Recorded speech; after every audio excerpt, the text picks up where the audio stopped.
What do you guys want to talk about? Ah, you did the thing. I did the thing from the dork. The- Well, unless it's Tim and Joel calling it in the ring, you're out of luck. So welcome to Tim and Joel call it in the ring. Is that what Cody wanted to talk about? Is that what the whole? Is that It what the should have promo was been. about? No, he wanted to talk about his daddy issues. His Oh my goodness, ample daddy issues. the man loves his daddy. I can't blame him. But you and I now, Tim, I can finally say we're both daddies. We're both daddy. Daddy. I can only keep this up for so long. Sleep deprived and everything. I'm also sleep deprived, so this is great. Yeah. So for those who don't know, my wife gave birth last. Oh God, it's been 10 days. Has it been? Yeah, it was like Wednesday the week before last, and I took basically the post WrestleMania stuff off because I needed to adjust, and I still am adjusting. But thank you to everyone who's sent some very kind words, who's been very supportive, who has not bitched at me for taking a week off of content to do this. People are weird, Tim. People are all right. weird. All y'all psychopaths. If that's your first instinct, maybe just take a step to the back and lock the door behind you. Yeah. I appreciate everyone. So now what you all got to do for me is very simple. All I need is for you to donate all of your money. Now there are 2 babies, so all the money, please. Yes, we need the formula and the toys and the clothing. Babies grow up quickly. I'm not going to bore you all with baby talk, but yes, we're very happy. We're very tired. Thank you everyone for the support. Your super chats are available down at the bottom of the chat screen. There's that little $sign where you can click it and give us any amount, and that helps support Fightful Overbooked, where we are right now, where we are self-sufficiently funded, and that helps us. Just making up words now. All right, words are done. I got sleep last night, but I'm still words. We would appreciate that very much. By the way, also hitting thumbs up on this video goes a long way. Dropping a comment if you're watching us after the fact. I don't care if you tell us we suck. I don't care. Go ahead, tell us we suck. Maybe coward. we suck. Coward. Do it.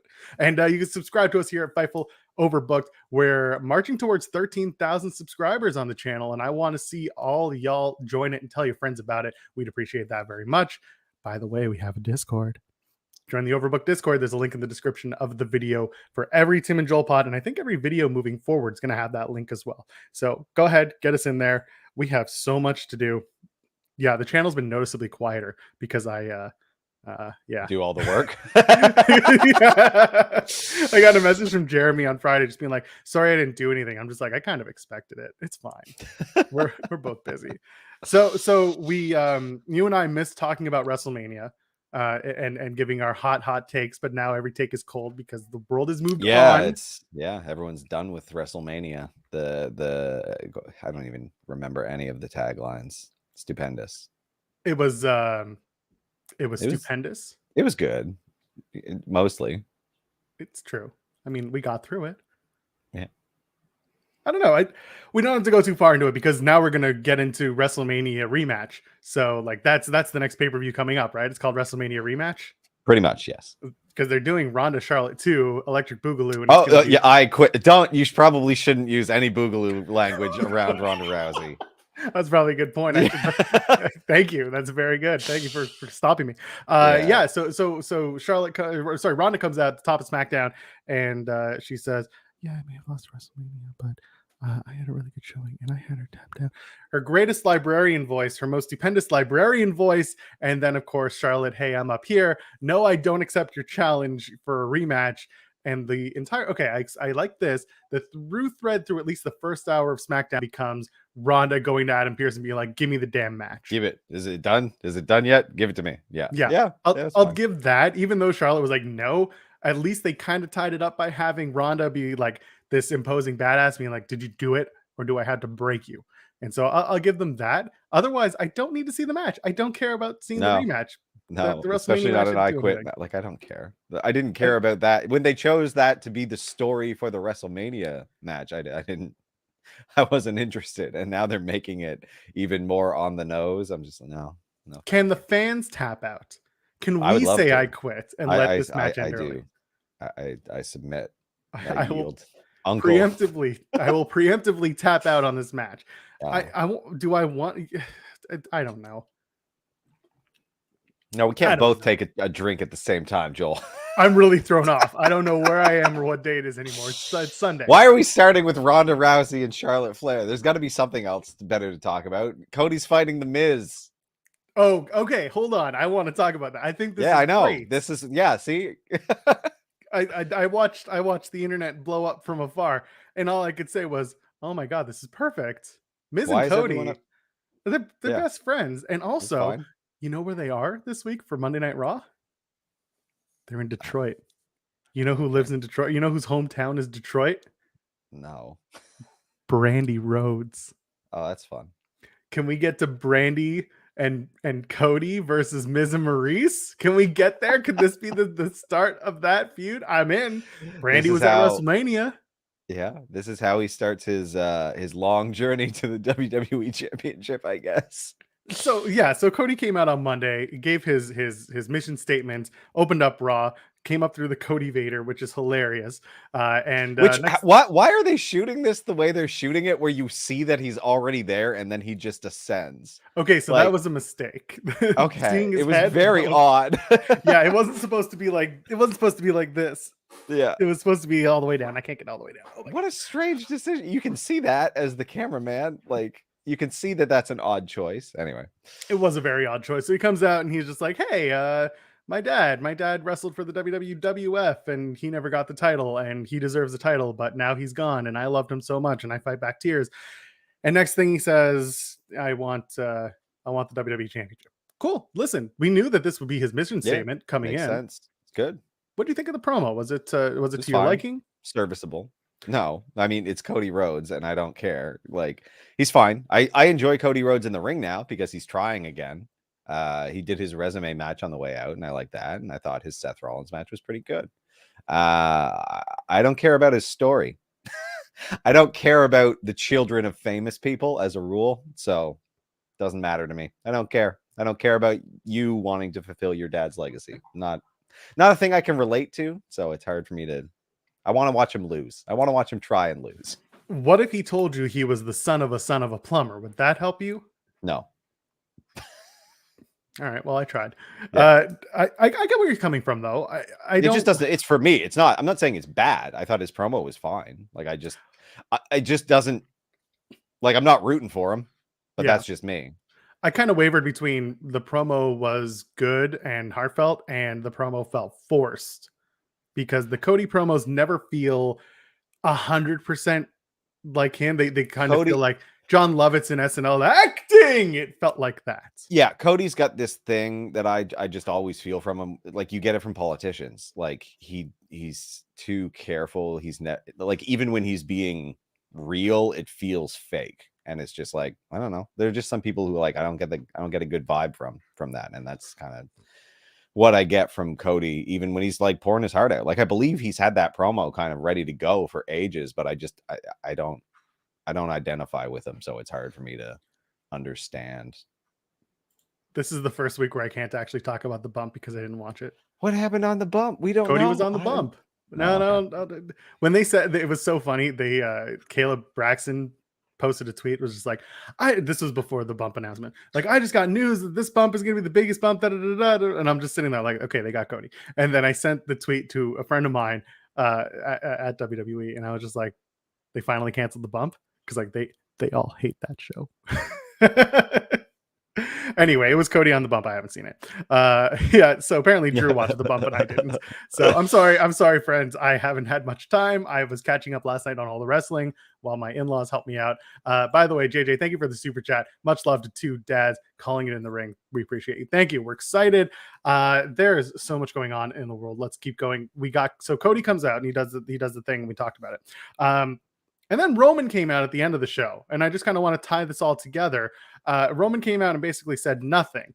And he's just like on Friday, and he said the exact same nothing. He did the thing. He did the entrance so that the live fan. It feels like it's a live shtick that they're doing right now with him because like they don't know what's going on. I don't know what the plan is, but it seems like they're just kicking the can down the road hard. So like maybe he did hurt his arm. I don't know. Like I don't think he did. Like it doesn't seem that way. Like everyone's talking, he had a hard time lifting the titles. I was like, on Monday and Friday, no, he didn't.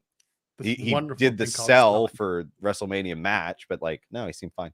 Yeah, so. It was a sell job. That's all it is. He did the job. And listen, like live in the moment, I was like, oh, okay, this is great. Maybe something did not great that if he was injured, but great like, that he was selling this. It's believable, and you got a lot of people talking. And then, of course, all the internet detectives, the Twitter, all of the zoomed in photos trying to identify a tricep injury, and it's like, and they're like, it's discolored. It's like, it's a shadow, you dork. Calm down. Like, this is why wrestling really see it. 4K. Like. You watched like Edge detach a bicep, and there's no like real instant visible indicator. Like, nonsense. Very strange. That was absolutely fantastic. That was a banner day on Twitter. It was great. Yeah, for those who missed it, Roman is apparently injured, according to everyone on the internet. And so Roman says a whole lot of nothing on Monday, and then on Friday, he basically says, okay, it's all about the Usos. They're going to unify the tag titles. And then Nakamura comes out.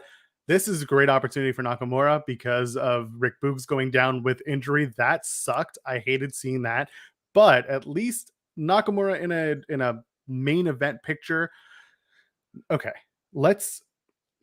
forgetting the fact that he didn't defend the stupid title for 6 months, we can at least find solace in the fact that this is former Intercontinental Champion Nakamura getting a potential world title shot. Okay, that's the best I can do for trying to explain it. It's absolutely dog shit, but here we are. SmackDown doesn't have any faces to begin with. No, and this is going to be clearly like that. This feels like a WrestleMania back. It feels like a Backlash main event, that's for sure. When they throw Roman and Nakamura, and they're just like, yeah, we'll do a 10-minute match. Here you go. We'll get through the month, and then we'll figure it out like in the next one. So. It did kind of feel that way. And so that brings me to the whole like Cody and Roman thing. Everyone's kind of talking about the potential of doing Cody and Roman and Cody winning a title. And I mean, I've talked this to death in my own world that, the idea of the play was that Roman wins at WrestleMania. He throws down the WWE Championship and says, forget this. And then they do a multi-man match at WrestleMania Backlash, which they could still do that multi-man match at WrestleMania, or maybe not because they're going to do Nakamura. They can still do a multi-man WWE title match, and Roman just doesn't get pinned. And that's how they're going to get out of it. Championship contenders match. For whom? To face Roman later. No, I'm saying Roman is in the match. It's the 5-way. It's the same thing they did at day 1, but this time Roman doesn't take the pin. Roman doesn't lose. Right. Okay. So yeah, I just put together okay, here's how we do it very well, but they're not going to do this.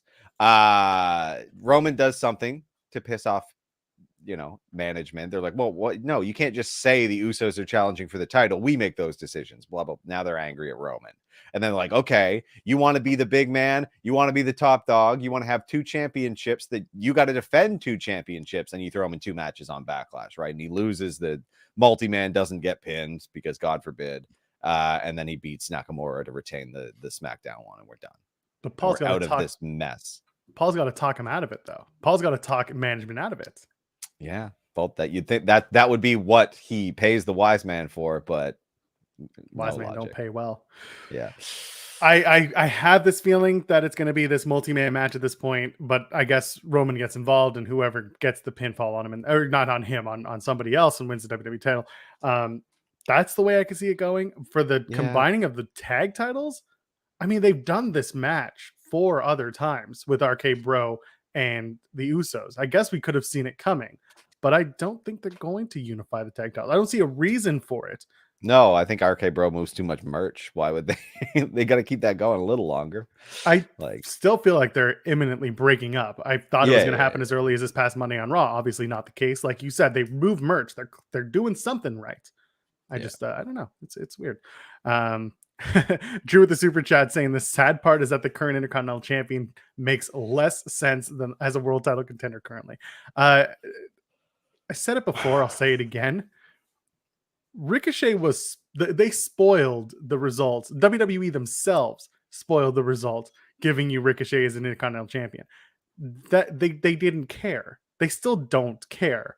It's just something they did, and now Ricochet is going to drop that title to one of 2 people, both of whom I've been telling you for months it's going to happen. Yeah. I think we get take your pick. We go to Jinder and then we get Riddick Moss, almost certainly. I don't think they'll keep the Madcap thing. I think they will alter his name. I would say give it to Jinder. Have Jinder keep it until, I don't know, give him a month, let's say, and then at the next pay-per-view, it's going to be Madcap Moss. After they got to fire up Madcap, so they'll repackage him, fire him up over probably 3 matches because they'll lose a week just not knowing what they're doing.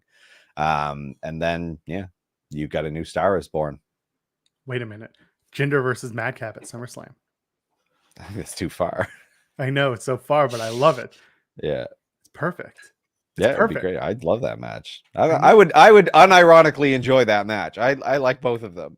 It's true. I've been telling y'all for months, and finally this past Friday, the 1 week where I'm not watching live, I suddenly get a Joel was right, and I'm just like, yes, that is typical. What did I miss? Happened on NXT as well, but then I found out that people were talking about me kidnapping Rick Steiner. You and I both kidnapping Rick Steiner. Oh, it seems like a bad decision. I don't know. He's a dog-faced gremlin. What can he really do? Take a bite out of you? Ooh. That's all I got. I don't want a man-sized bite in my body. So Cody and Roman has to happen at one point. Is this a big enough match that you like? When do you pull the trigger? When does it happen? I don't care when it happens. They can do that whenever they feel like it. No, I don't know. Like, think about it. Think about it from the casual fan perspective. He got a great reaction at WrestleMania. Of course, he got a great reaction on Monday. He's kind of being shoved down our throats right now, but he's still getting a lot of traction to the point where the stupid theme song got over 1 million downloads or plays on Spotify. So bad. I don't understand. Like it's such a cartoon of it's bad. The lyrics are bad. They are. But that's theme music. Most theme music lyrics are bad. Yeah, but this is like a next level of cringy because it's talking about wrestling at the same time, but it's so lame. It's very Cody. It is very Cody. They could do it while the iron's hot, or they just keep throwing Cody into like dream matches, I guess. And we get there eventually. Like, I don't know what their plan is with Roman. They've kind of lost a thread on that. I feel like they've done everything. They've alluded to it that he's like, I've done all there is to do. What else do I do? Go Usos. So like, what do we do? What do we do with Roman? We either start unraveling him, transition him into a different type of role on the show, but people sure do love that acknowledge me shtick. So, ooh, I'm trying to think who else could do it. I mean, again, there are no heels. Sorry, there are no faces on SmackDown. Really? Like, it's just Drew. Yeah, exactly. Like, their plan is The Rock next year, and until then, who knows? So this is a year of waffling. Drew. Like, they'll get to Drew. That'll probably be that. Yeah, I could see that being the SummerSlam match. 100%. I could see them also bringing that to the UK for the purported UK pay-per-view in September. Or you can do the Cody versus Roman match it's the same weekend or the same day as All Out, so you could do it as like Cody's big All Out because he hasn't had a match on All Out for years. So this is like the big way for him to kind of get around. I think that would be cute. I don't know if that'll happen, but I like the idea of at least maybe you can wait until September, keep them apart, keep doing these dream matches with Cody, and get him. It's not even about being acclimated to the WWE audience because they know who he is. No, they know who he. Well, do they? Well, they know who he was. I don't know if they've seen. This is different. I don't know. It's a lot. It's strange. It's a little bit strange, like how they have to manage this. This is the only time I'm actually going to say something nice about JBL and commentary right now. Back in the day, like 5 years ago, in like 2016, 17, when JBL was on commentary, he would mention things like former IWGP heavyweight champion, former Ring of Honor champion. Well, now he wouldn't do the Ring of Honor thing because it's owned by Tony Khan, but he could at least say former IWGP heavyweight champion, went around the world. They'd sell it a lot better. Now, I don't think they're going to go that far. He made little subtle hints to it, but you're not getting that out of Cody right now. Yeah, their insistence on being kind of in this like vacuum, I think is working against them a little bit. But like, I don't know. I know too much now to really understand it from a perspective of someone who doesn't follow. So, and that's actually another really interesting. Yeah, former Impact champion is in the chat as well. Being told to us he was a former Impact champion. I try to think about the casual fan perspective as much as I can because, and yes, I still believe that casual fans are a thing. They're the ones who are not on Twitter every single second of every day. They're the ones who are watching the show. There are a couple of really close friends of mine who asked me, what did I miss? And should I watch Raw or SmackDown this week? Or should I watch the YouTube videos? There is a lot there. And I try to think of it from that perspective. And like you said, if WWE is in this bubble unto themselves and they're not talking about former multi-company champion Cody, what do they have to go for? Yeah, I mean, you could just acknowledge his past and just like he went and he trained and he toured all over the world and he reinvented himself into this. And I think that's kind of what they've been doing for some of it. So I think that doesn't not work. And even I don't know. I think AEW is even kind of getting into the ears of more casual fans because like my buddy who's the pulse of that at least knows that just because he follows like Squared Circle on Reddit and stuff. Like he'll catch the odd article and be like, oh yeah, this guy. So yeah, exactly. Might not be that bad. It seems to be okay. Like so do you want to would you put the match on sooner than later? Where would you put Cody and Roman? Would you do it at SummerSlam? Would you wait till later? Is this a WrestleMania thing? Like where is it in your brain, at least today?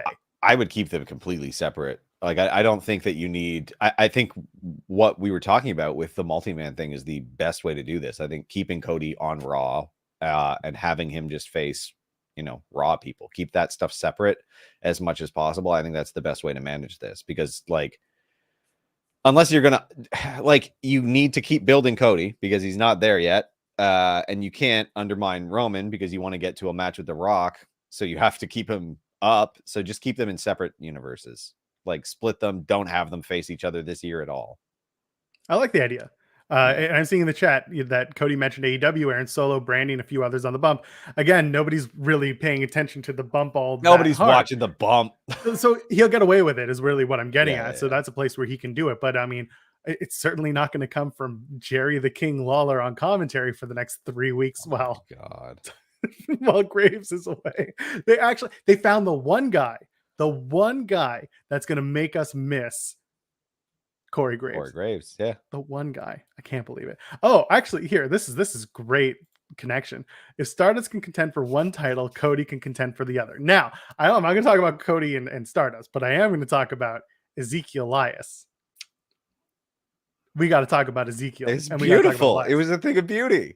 KO comes out on Monday and he does this whole, Stone Cold beat me, but I got a great match out of Stone Cold. I'm the best. Texas still sucks. It was great. I loved the KO promo. And then out comes Ezekiel. And the first thing I said was, oh my God, that's Robert Stone on steroids.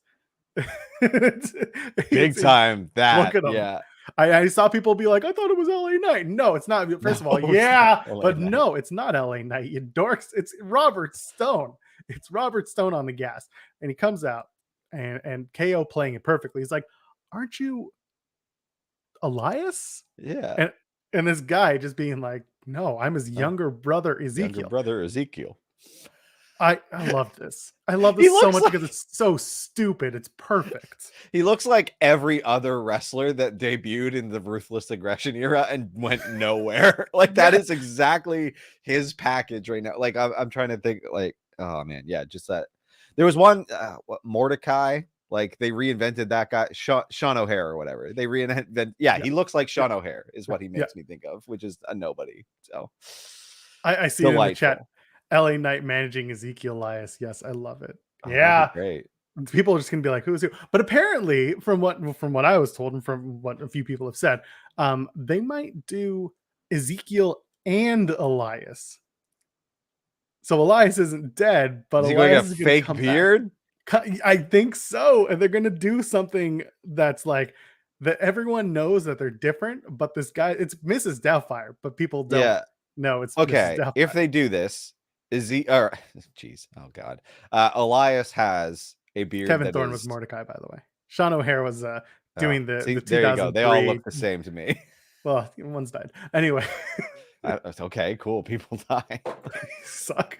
Go ahead. I cut you off. At least I'm still talking about him. Elias has like a beard that is pretty good, full. You can reproduce that and have it be fake. I just hope they hire out because I don't trust WWE to produce any props that are worth a damn. So we'll see. They're gonna get the guy who did the Fiend mask, Tom Savini. Okay.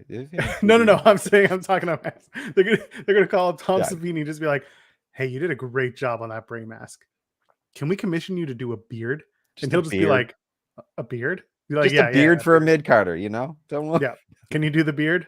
I loved it, man. The Elias thing is we do a show on Fightful Overbooked, myself and Josh Robinson, called So Bad It's Good, where we take the worst angles, the worst everything, and we talk about it and we kind of make it sound a lot better than it is, or just clown on it for 20 minutes. And this is something that immediately goes to the top of my pile of So Bad It's Good. Sports and things, you're wrong. I don't agree at all. This is the only interesting thing that has happened on Raw. Like, I love this stuff. This is what I really wish more wrestling was. It used to be a lot more like this. It's not now, and I don't really care. Like, and you know what? Like, you would never see this on AEW, and this is a good thing. Yeah, this that's fine. I like because some separate things. Like, I don't want two shows doing the same stuff every week. Like, exactly. I don't want to have to watch both shows being exactly the same. I want to watch both shows and feel differently about what's going on. And it's fine if you're not going to want to watch one versus the other. This thing is so friggin' stupid that it's entertaining as hell. I love for it. me. I love it so much because he's just like, no, I'm not. You can't prove that. Yeah, like, I'm fine with this. It's totally like, I don't know, what were they gonna do with Elias? They weren't doing anything with Elias, so like, this character's fine. Like, I don't now do them both. That does sound hilarious. Love it. He shows up with a guitar one week and people will be like, "Wow, I didn't know Ezekiel plays guitar." And I'll be like, "Who's Ezekiel? That's my younger brother. I'm Elias." Yeah, that's keep what you want. It's not how once we look very different. We dress very different.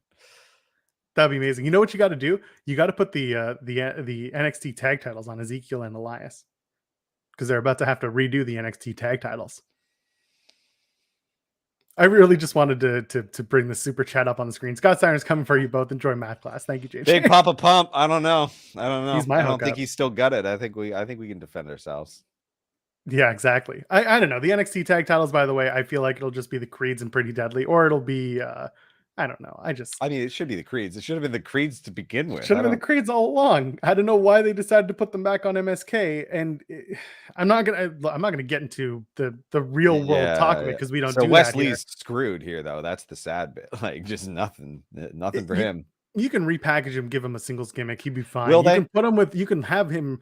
You can have Ricochet drop the Intercontinental Championship. A lot of people have talked about this. Have Ricochet and Wes Lee become a tag team. I think that would be fun. Yeah. They're both high flyers. They're both like they're built similarly, and they're both like just really good, just good, solid tag wrestlers. Anyway, it's a shame. Oh yeah, it's Grayson Waller and Sanga are getting the tag title shot. So you know what you do? You make that you put the Creeds in. I don't know. I've said it since the beginning. I said it since before Stand and Deliver. I said it since the Dusty Cup. Put it, the Creeds win the Dusty Cup. The Creeds beat Imperium to win the tag titles. And then I said Pretty Deadly was coming in, and now Pretty Deadly's coming, and they're taking out the Creeds. Now it should have been Pretty Deadly versus the Creeds. There's no reason why they should have deviated from this. They literally had the perfect path ahead, and they didn't pull it because what? MSK needed a second tag title reign? Like, what? They even came out of Stand and Deliver being like, I don't know what we're doing. They literally said it on the show. They were just like, I don't know what's next for us. It's like, why? I don't. It's all very strange. I guess they could screw it. Just pair up Fabian Eichner and Wesley. There you go. We've closed the door. We've tied the threads together because we've created a pointless mess. We have so many differences, but together we can be tag partners. Oh, I don't know why he's suddenly Russian. I don't know, because Italian's hard, I guess. No, it's not. No, it's not. I can go talk to my wife's Nona, and then we'll be good. Okay. So speaking of call ups and Fabian Eichner's not part of this call up. We saw on SmackDown. For what reason? Like, well, okay. So the match. So in the tag match, now this makes sense. I'm going to assume that on Tuesday night, Gunther and Marcel Bartel, as he was before Friday, I'm going to assume they were told, like, hey, the two of you are coming up. Eichner, we're going to do something else with you. Because in the middle of that match, Eichner just kind of hightailed it. There was no reason for it either. I kept rewinding me like, did I miss a spot? Did something get messed up? No, it was just Eichner suddenly like jogs around the ring during that drop kick spot with the Creeds and then just walks out. I had no idea what was going on. So clearly Yeah, the story is that Eichner has left, or at least broken away from the other two guys from Imperium, and that's fine. That's cool. Now they got to repackage him. I see in the chat talking about Fabian Eichner joining Tony D's Mafia. I like that idea. I do like that idea. Got it. It's well, yeah. That you got. Everyone's got to stay in their own little group now. It seems so. Makes sense. That's fine. You got to protect yourselves in the parking lot. You know what I want? I want Fabian Eichner to join Toxic Attraction. No. Actually, those Instagram photos. No, Right? Marcel Bartel would have been better, but that's fine. It's fine. It makes sense. It could work. Do it. We'll do it, cowards. Fabian Eichner, Toxic Attraction member. Yeah, I just want to see what goes on next with Eichner. But again, coming off of Tuesday, I was like, what the hell is this? And then Friday, when they debuted Ludwig, what they call him? Ludwig Kaiser. Because they were talking about Klaus the whole afternoon, and then people were like, Kaiser. "Oh, at least they changed it to Kaiser." And it's like, how is that better? It ain't better. It's not better. It's just different. Like, if anything, the memes that could have come with calling him Ludwig Klaus would have been so much better. You know, like at James Vanderbeek on Twitter would have done a whole like Santa thing. He would have done Santa and Beethoven. It would have been perfect. Is Kaiser even a last name? Like, why would it is? Apparently, it is. So okay. So that's confusing to me because it's also like a role, or was a role, but anyway. It's perfect role for ham and cheese sandwiches. Oh, I guess it was a Nazi name because they're just German names. I don't know. Like every German, I don't see how you could. Yeah, they're General Kaiser. You know, General Kaiser from anyway. It means king. I know what it means. That's what I'm saying. Like, there was a role as a Kaiser. It is based on the word Caesar. Like, I know these things. It's just, I don't care about this whole the singular person yelling, "Oh my god, it's a Nazi thing!" The red, look to the Reds. I don't get it. I don't care about it. They're not overtly giving you they're not doing the incorrect Matt Hardy delete sign. We'll put it like that. I don't have anything to say other than Gunther comes out. He's debuted. We don't know face or heel. It's easy to assume heel because he's big strapping guy. Presentation. They changed the music for no good reason because they changed it at Stand and Deliver. Was awful. Yeah. Yo, I know, but it's just like I don't know why. You had anyway. Woof. I'm gonna cough. Nice.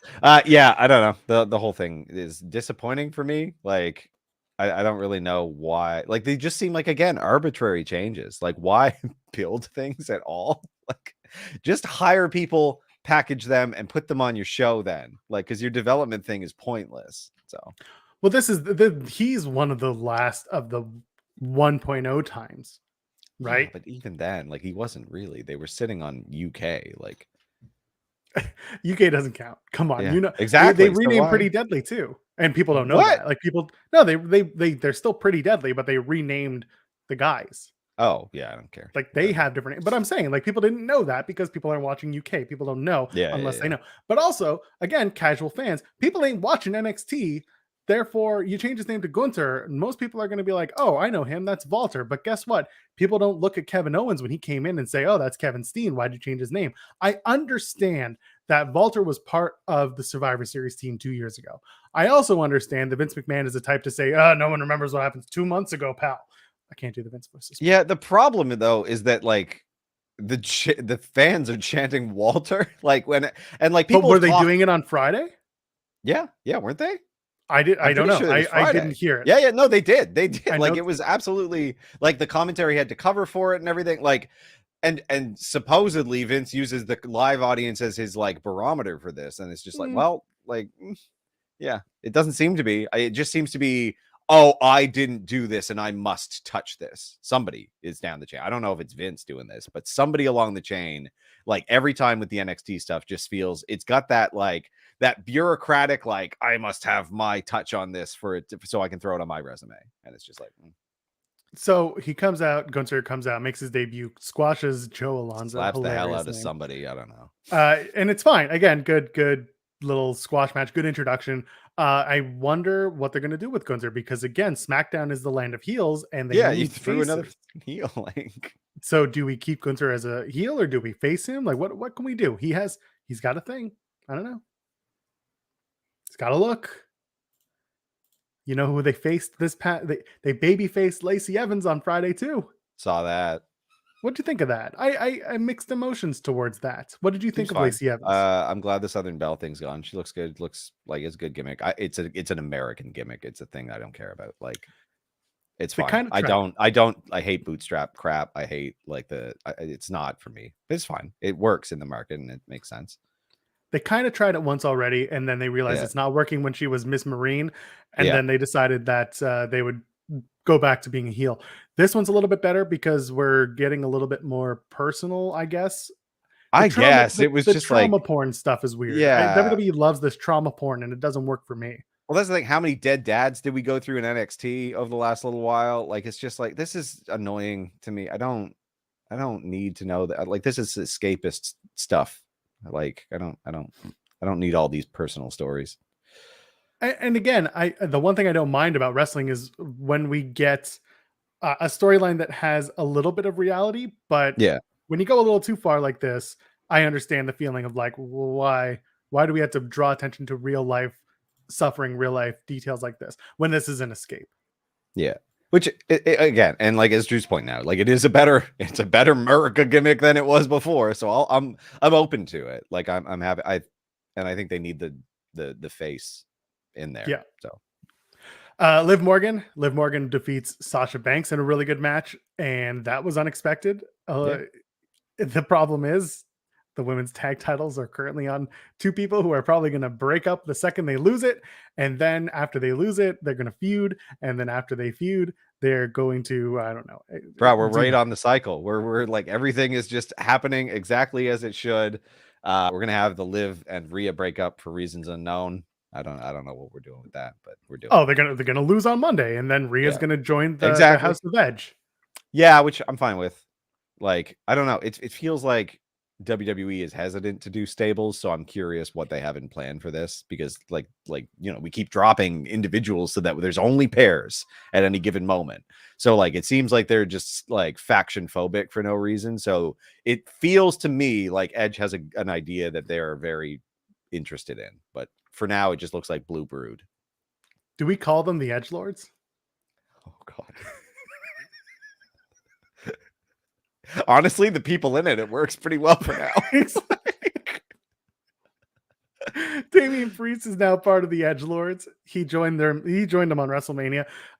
First of all, the way that they introduced him in the middle of that AJ Styles Edge match at WrestleMania, I sat there on the watch along on Overbooked, and I was like, this is silly. Why are you freezing when he's just standing there? And he's not just standing there. He's like back to the camera, doing the looking at the screen thing where he's like this, looking to, and like clearly his body is facing the camera. AJ is behind him, and he's like looking behind him as if he can see AJ. And AJ's just kind of like, what are you doing here? Just go, AJ. Just go. Do the thing. Don't get freaked out. Yeah. I don't know. AJ. Well, I don't know. AJ doesn't. His character at least doesn't strike me as very bright. So. So what do we think the next night Edge comes out with Damian Priest and makes allusions to Punishment Martinez being his old gimmick in Ring of Honor? And what are we doing? What's the point of this group? Is it titles? Is it dominance? Is it edgelords? What is it? What do you think? I don't know. Intrigued. That's the thing. Like, it feels like the Raw after WrestleMania was just like we're still figuring it out, but we'll stand some stuff out there for you, trot them around, and then we'll get back to you. We'll get back to you on what the actual plan is. So. I'm wondering if Edge is going to want a title shot. Yes. I'm Edge and Cody. So again, let's say Cody wins the WWE title. I'd love to see Edge and Cody. I think there's a lot of story there. There's some history as well. Cody and Randy Orton, I think, would be another one. Yeah. Again, we're going back to the Cody stuff. And that is the easiest, best path they can take, is to just get a title off of Roman now. They could have just done it by having him throw one in the trash, but whatever. Get a title off of Roman, keep them in totally separate universes, have Cody go through all of the, because Raw is rife with main event contenders. So yeah. And no main event. Like there's no title main event right now, because Roman is Roman, and you can only do so much with the guy that you're trying to keep hot and undefeated, leading into a match potentially with The Rock at WrestleMania next year. By the way, I love this from Andrew the Giant.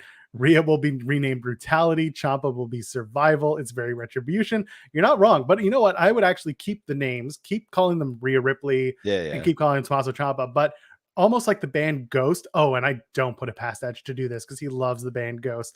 You know how Ghost has you've got the main guy, Papa, who wears a mask and is different, but everyone else in the band is dressed in dark cloaks. They're wearing masks that cover their faces entirely. You don't know who they are, and they're different symbols.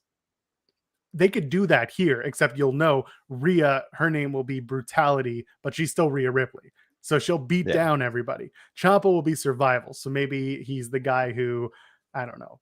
That's not a good role in a group, but he's the underdog fighter. Who knows? Punishment Martinez. He'll just be Punishment. He'll be the guy who brutalizes people afterwards. You could have Ciampa as the Vanguard, right? He's the guy who gets in there first and like softens everyone up. And then, Vanguard is the drone that Matt Hardy uses. Oh my God. I keep forgetting that Matt Hardy has ruined a lot of wrestling with his terrible goddamn gimmicks. Check out his podcast with John Alba. I will not. It's pretty good. Okay. Not a huge Matt Hardy creative ideas fan. Good wrestler. What else happened on this? What else happened on the wrestling this week? We got to talk about AEW. We should probably talk about AEW. Do you feel right now that AEW is kind of stalling a little bit when it comes to a lot of their stories? I think they're transitioning into they are just not going to be the story company. I don't think. Not that my opinion is that no wrestling companies are very good at story, which is disappointing to me because it's the thing that I really, really enjoy. And WWF used to be like a good story company because it was soap opera-y. Impact kind of does some of it, but it's hard for me to watch all that because it gets messy.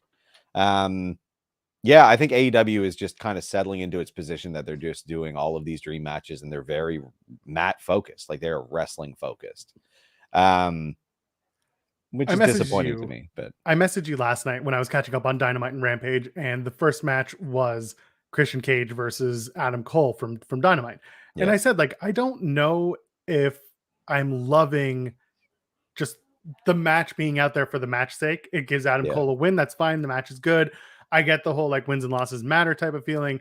But it just felt like we were doing the match just to do the match. And this is a reach to me, having Red Dragon come out because they're with Cole afterwards, and Christian Cage has Jurassic Express. He's got Jungle Boy and Luchasaurus, so they come out afterwards. It felt like we were kind of trying to be cutesy in the way that we got there. And we did. And then Adam Page comes out and challenges Adam Cole to a Texas death match. Texas death match.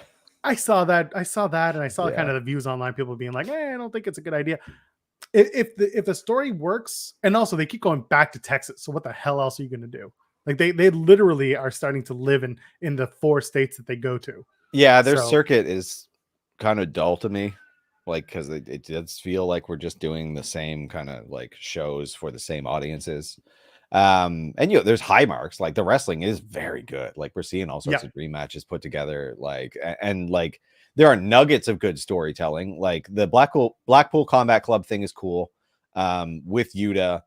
The problem is we also had a really great idea for how to do the Yuta transition from Best Friends to Blackpool Combat Club, and they didn't do it at all. It's not.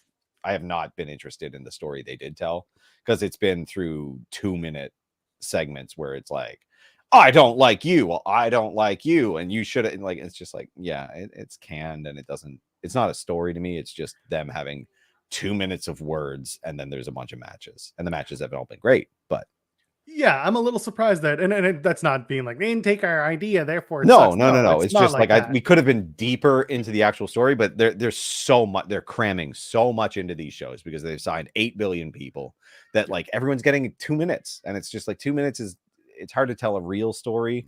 So they do the in-ring, which the in-ring is great. So it's fine. And I'm okay if that is what AEW becomes. I just wish that some company was good at it.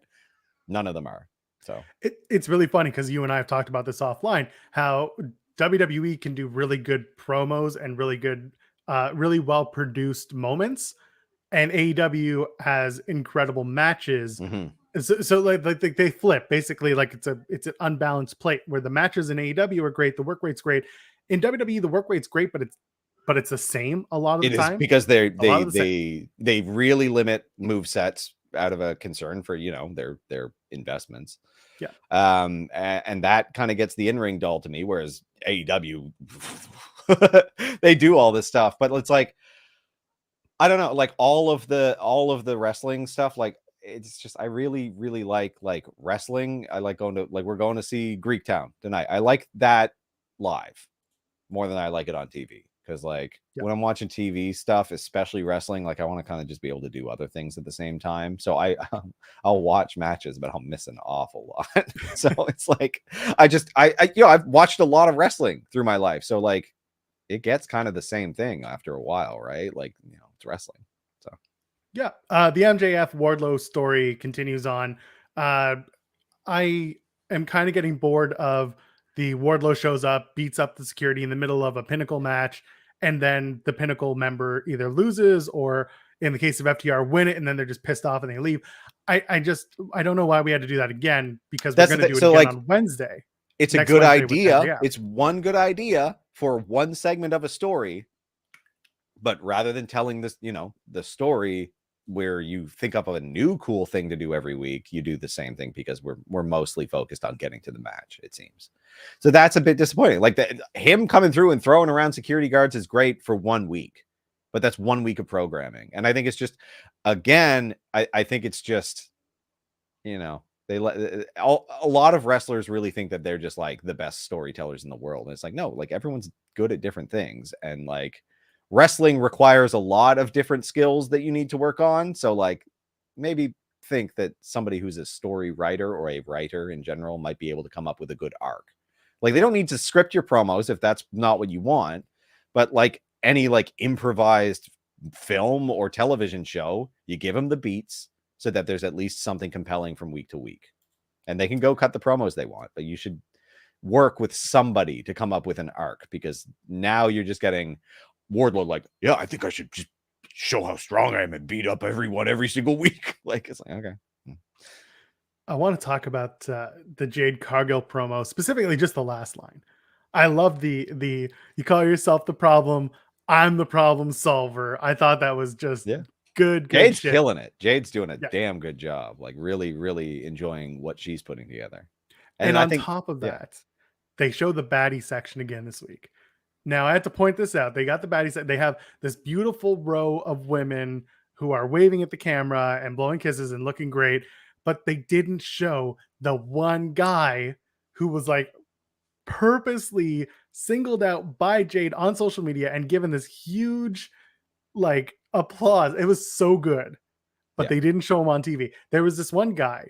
I don't have a photo of him, but y'all have probably seen it by now. Yeah, she had it on her socials. Yeah, exactly. He's a big dude wearing the photo. He's wearing a Hooters tank top and the Hooters shorts, and he's like, "I'm a baddie," and she's like, "Guys, this is a baddie." Everyone was like, universally, yes. Anyone who has that amount of balls to do that and feel confident, absolutely. I loved it. I thought it was so good, and they didn't show him on TV. He was like, he kind of squished himself into the shot.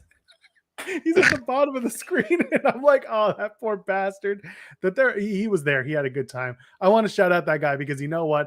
If you got that confidence and you're doing it, and you're going to pose in stuff that I could never personally feel comfortable wearing, buddy, good on you. And good on Jade for making that a thing and not being a piece of shit about it, because it's so easy for wrestlers to just be like, yeah, look at this fat fuck. No, look. It would have been so easy for her to be a heel and just do that. But no, instead she played it off, and it was good. And I thought it was good. I thought that was fun. I want more of that. Yeah, it's solid. Very pleased with what's happening with her. Love her with Mark. And Mark Sterling's great. I really enjoy him. I like they're giving him Tony Nese so that Tony Nese has something to do, I guess. Yeah. Let's have Jade defeat Roman Reigns. That's I would love to see that. That sounds excellent. That's your WrestleMania 39 main event. It was good stuff. Butcher and Blade versus the Hardys was a mess of a match. I don't even know what happened. Like I'm commentary didn't know what was happening. It was a weird, so many table spots. Jeff goes through a table, but didn't go through the table. Therefore, he wasn't eliminated, but he was. They redid the WrestleMania 2000 spot where they set up the tables and they set up the ladder, but it wasn't in the entry. It was in there. Anyway, not important where the placement was. It was the same spot. But this time, I hope to God that the Blade got a huge payday because he took just an ass right into all of that weight from Jeff Hardy. Jeff Hardy didn't even try to just didn't even try. No, screw everyone else seems to be Jeff Hardy's new race on dash. Saw him do it. I was like, no, Blade's dead. And other than that, again, match was just a whole lot of mess. It was fine, but it didn't do it for me in the long term because I'm like, well, what was the point of that? It was just to have Sting come out afterwards when AFO comes out. By the way, where's Penelope Ford? I miss Penelope Ford. Yeah, I don't know. Where's Kip Sabian? He's still wearing that bag out there. Still wearing boxes on his head saying he's overrated. Oh, it's a box, yeah. If they release him and he did this whole box thing for almost a year, I would be pissed. With no payoff, by the way, if they did that. And I hope that's not the case. I hope he sticks around and I hope that they give him a shot. But man, they're just waiting. I mean, now Miro's unencumbered too, just sitting off to the sidelines somewhere. We could be having their match. They never had their thing. So it's very strange. Yeah. So I'm seeing in the chat, there were people who were at the show who had no idea what was going on in that Hardys and Butcher Blade match. Understandable. Sheeta and Julia Hart happened, and I'm glad that they brought out Serena Deeb after the match because I'm sitting there saying you rushed Sheeta back at the Rampage before pay-per-view and you didn't do anything with it. I think this is their idea, trying to eventually pay it off or trying to long-term play off that final match. But I also don't want to see that final match happen in the Owen tournament.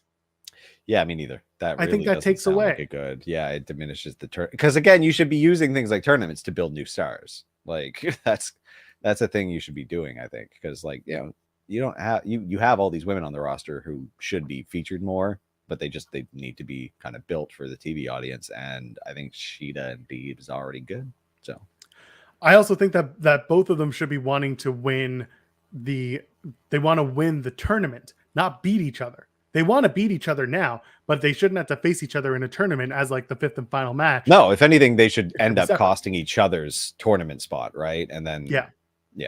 So I would like to see it. Might still happen. So yeah, there's still time. And then Bucks and FTR 2 happened. Such a good match. I paused Dynamite.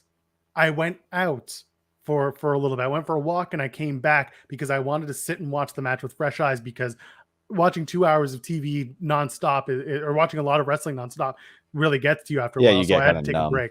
And I had heard that the match was great. So I did that with that match and I did it with the Yuta match on Rampage. We'll get to that in a minute.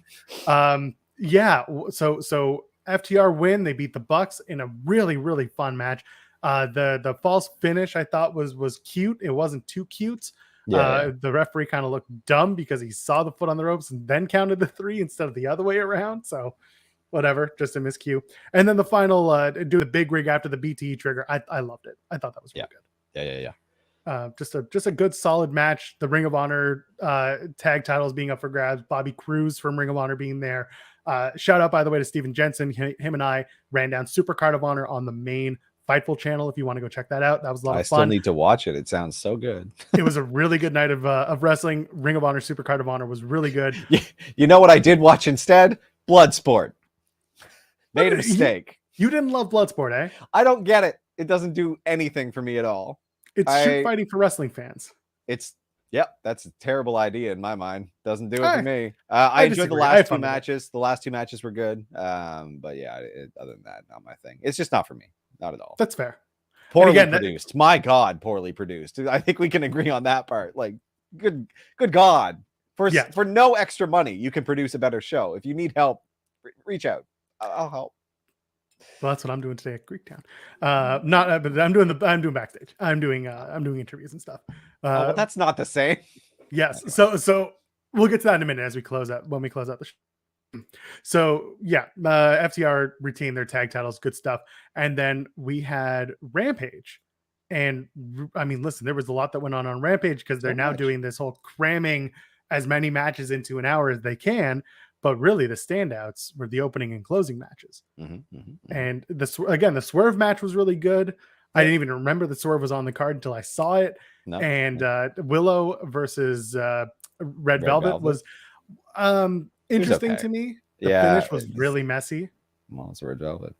I like both of them, but for different reasons. I'm looking for more. It wasn't a ton of chemistry there. I don't know. No. So Bryan Danielson and Trent had one hell of a match. Just a really good time. Really excited to see more of that type of wrestling when I'm watching Blackpool Combat Club or the Blackpool Country Club. Well, they're Blind not the Carbon Copy or whatever. Yeah, the Blind Carbon, the Blackpool Beatdown Club, as I like to call them, the BBC. No. Yeah, anyway. Listen, they're headed by a Brit. Why not call them the BBC? William Regal out here busting out mad facial expressions. They don't make any sense. He's just all over the place. Like, what is he doing? He's very angry all the time. He's doing like his WCW thing. It's very strange. I wouldn't be surprised if TK was like, go back to 96 and do those facials. And I'm like, please don't. I don't want that. Not my favorite, but it's fun. It's funny as hell. I'll watch it and enjoy it. And then we had the main event. It was Wheeler Yuta versus Jon Moxley. By the way, the promo that Yuta cut was just great for him. You don't hear him speak much, but this was the first time where I heard him and I was like, this kid's really, really friggin' good. They built a star. It feels rare that people are doing this nowadays, but like they built a star proper with him. Instead of having both men bleed, you had Yuta bleed and look really good. You had him come out hot.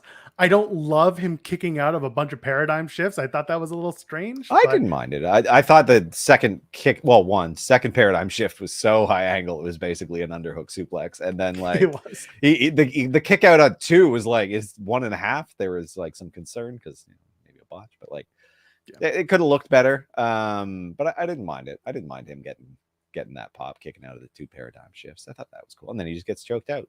It's good. Keeps Mox strong. Now the real work begins, which is a bit of a cliche. But I actually really liked that. It fits showing that. Yeah. I'm glad it was audible. I'm glad it was there. Like he actually wrote something on his chest in blood that worked this time. Who tried to do that last and it was terrible? It was the AEW again. Probably Jericho. Who knows? I can't remember who it was. Someone tried to, and there was just no. Oh no, it was probably Sammy. It was probably Sammy. It was almost certainly Sammy. Someone in the chat's gonna remind us. Either way, again, great match, star-making performance. People keep talking about it as that, and I agree. It was like it absolutely was. The guys like I am all kinds of behind him, even though like his packaging could use some work. But then maybe they'll do that. A little fashion day at the Blackpool Combat Club. New tights. Little music day at the Blackpool Combat Club. They gotta get him some fighter trunks, like some fighter shorts instead of the long colorful tights. And you know what? I think they're going to repackage the tights because they did the backstage segment on Dynamite where I think it was Chucky T said, "I bought you those tights." Yeah. And now that he's out, he can get new ones and get a bit of a rebranding, repackage, maybe do the shooter boots instead of the tall wrestling boots. Yeah. And like they do that so well sometimes, but it's just because everything's at such a blistering pace, some of the like little nuggets, and then they'll pat themselves on the back and they're like, yeah, we're really good at storytelling. It's like, you gotta let things breathe. Like you can't just put in Easter eggs and call it good. Like, yeah, it's fine. And so I'm looking at the chat. People are saying we missed Sammy and Ty. Trust me, we didn't. We didn't miss it, man. It's not. We just ain't talking about it because we gotta say. We're now doing one show a week for an hour instead of 2 shows a week, and we're trying to cram in what we liked, or at least talk about the stuff that like we think the stuff that's interesting, like really interesting. I think because like that's the thing we're talking about. Like the things that we're talking about are things that we were invested in one way or the other. So like we either had a really good idea for where it was going because the pieces were there, or it's just really good. Like this bloody Moxley Wheeler match. So good. And we don't make enough super chats to go 2.5 hours like our pals over on Grapsity. So we No. can't do that. No. We got to start moving for the exits because I have to go pack up my camera and go down to Greektown Wrestling, where myself and Lily from Grappy Hour, her and I are going to be tag teaming interviews with a bunch of wrestlers, including I don't know who we're exactly interviewing, but I will tell you RVD is going to be there, Sonny Kiss is going to be there, Snake Man's going to be there, Mr. Serpentico. Sorry, he's Snake. I know he's Serpentico. This is a big card. I didn't realize how big of a card. Josh Alexander's there. Josh Alexander is there. Puff is there. You gotta love Puff. Who else is there? Of course, Channing Decker. It's his promotion. Lady Frost is there. Lady Frost is there to take on Jody Threats. So Tim's going to join us for the actual card tonight for Greektown. If you go on Facebook and search Greektown Pro Wrestling, they usually live stream the shows. I'm not going to tell you the quality is great. It's usually a bunch of iPhones. But if you want to watch the show and you want to see some wrestling tonight, on their Facebook page, they usually stream it. For those of you who are in Toronto, maybe watching live or looking to tell your friends, it's happening at Ryerson University in the Kerr Hall gym. Tickets are still available. Go check it out. We should get out of here because I'm going to pack my stuff out and go out the door. Tim, where can the people find you on the internet? Oh, the people can find me at Tim Stone, PTIMBSTONEP, Twitter, Instagram. Follow me on Instagram. I'll post some stuff today. By the way, Veer came on Raw. That's all I got. Oh, yeah, he came real hard. He came real hard. All over Dominic. He unloaded all over the Mysterios. Yeah. That's all I have to add to it. We'll talk about Veer another time because I have my thoughts on how they can handle him. We'll do that another time. And the show is Tim and Joel Calling the Ring. It's Fightful Overbooked, FightfulOverbooked.com, YouTube.com/FightfulOverbooked. Subscribe to us here. Get your friends talking about it. Get them talking about us. We want to talk to you about not just us, but wrestling as well. I am at Joel Pearl, JOELPEARL. Ladies, gentlemen, friends beyond the binary, thank you for welcoming us back after a week off. I'm really excited to be back. I'm really excited to do more content with y'all. Love you. See you soon. Cheers.